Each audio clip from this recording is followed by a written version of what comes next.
Hello friends, स्वागत आहे तुमचं टेस्ट ऑफ इंडियन रेसिपीजमध्ये. आज आपण बघणार आहोत मक्याच्या दाण्यांपासून छान असे पोळे कसे करायचे ते. अगदी झटपट होणारी रेसिपी आहे आणि छान अशी रेसिपी आहे. 4 वाजताच्या नाश्त्यासाठी खूप छान आहे, तर नक्की ट्राय करून बघा.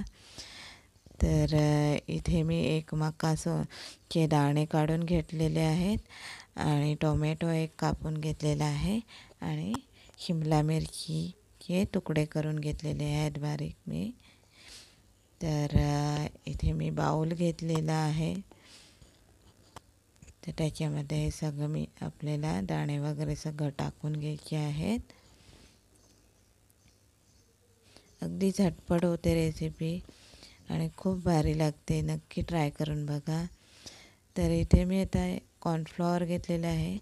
इथे मी 2 वाटी कॉर्नफ्लॉवर घेणार आहे. तर इथे मी 2 वाटी कॉर्नफ्लॉवर टाकलेलं आहे आणि मिरची मी कापून घेतलेली आहेत 2.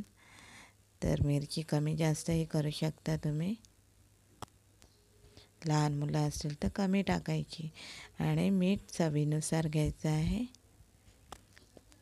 तर इथे पाव चमचा मीठ घेतलेलं आहे मी आणि छान असं मिश्रण एकत्र करायचं आहे आपल्याला.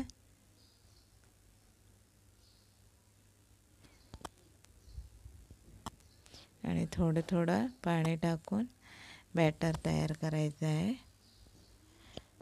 तर बघू शकता इथे मी छान असं मिक्स केलेलं आहे आणि आता ह्याच्यामध्ये थोडंसं तांदळाचं पीठ टाकायचं आहे. तर हे छान असं आपल्या पोळ्याला कुरकुरीतपणा येण्यासाठी मी इथे तांदळाचं 1 वाटी पीठ टाकलेलं आहे. आणि आता हे छान मिश्रण एकत्र करून घ्यायचं आहे आपल्याला.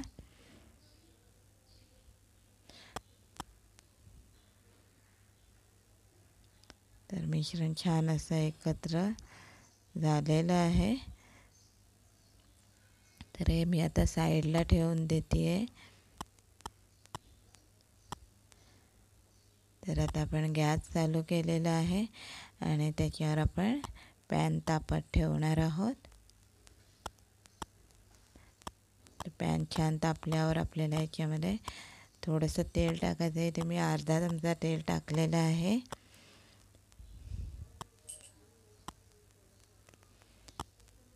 छान असं सगळीकडं लावून घ्यायचं पॅनला आणि छान असे आपले छोटे छोटे पोळे टाकून घ्यायचे आहेत.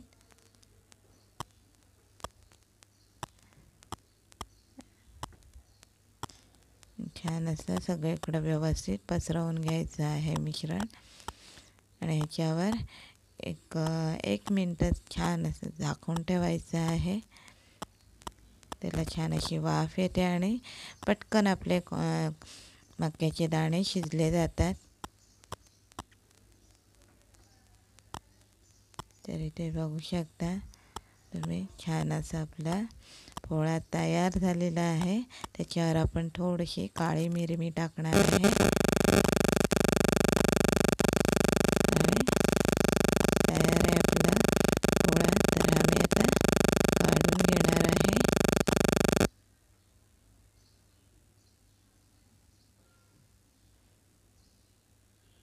तर अशाच प्रकारे आपल्याला दुसरे पोळे तयार करून घ्यायचे आहेत.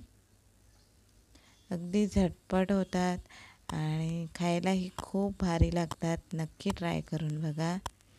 तर अशा प्रकारे मी सगळे पोळे तयार करून घेणार आहे.